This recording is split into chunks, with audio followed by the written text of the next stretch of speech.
చంద్రబాబు నాయుడు నోట్లోంచి కూడా మాటలు రావు. మరి పనున్నా పని లేకపోయినా హైదరాబాద్లో అయినా కూర్చొని కోవిడ్లో కూడా జూమ్లో ప్రెస్ మీట్లు ఇచ్చిన వాళ్ళకి ఈరోజు ప్రెస్ మీట్లు ఇవ్వడం చేత కాలేదా?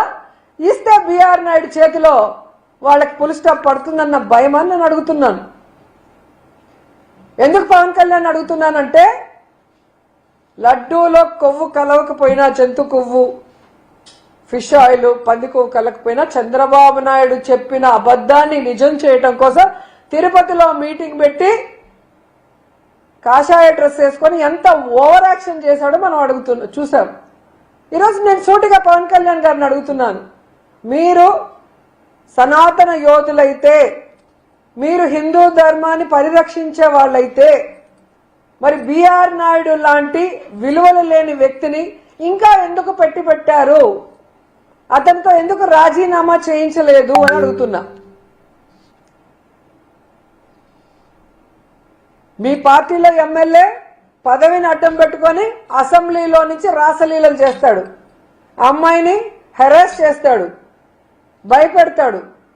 అన్ని దొరికినా కూడా మీరు ఎటువంటి కేసు పెట్టించరు. రిటర్న్ గా అమ్మాయి మీద కేసు పెట్టించే గొప్ప వాళ్ళు మీరు. అంటే మీకు ఆడవాళ్ళు అంటే గౌరవం లేదు, భగవంతుడు అంటే భయం భక్తి లేదు, చట్టాలంటే చాలా చులకన మీకు.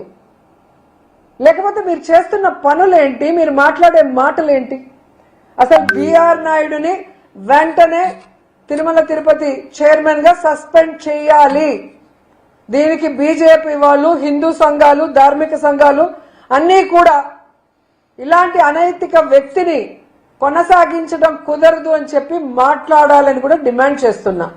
ఎందుకంటే మొన్న ఎక్కడో విజయవాడలో మీటింగ్ పెట్టినట్టున్నారు, మీటింగ్ పెట్టుకొని మాట్లాడుకున్నారు కదా. మరి ఇలాంటి విషయాల మీద మీటింగ్ మాట్లాడండి. బీఆర్ నాయుడు వచ్చిన రోజు నుంచి ఈ రోజు వరకు తిరుమల పవిత్రతను దిగజార్చే కార్యక్రమాలు ఎన్ని జరిగాయి?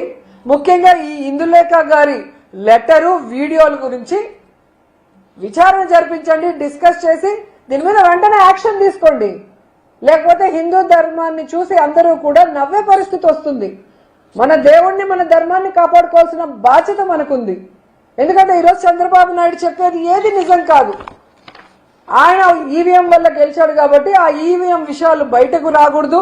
జీవో ఇచ్చి మొత్తం వివిప్యాట్ని డిలీట్ చేశారు కాబట్టి దాన్ని డైవర్ట్ చేయడానికి ఏ విధంగా రోజుకొక కార్యక్రమంతో ముందుకొచ్చారో మనం చూసాం.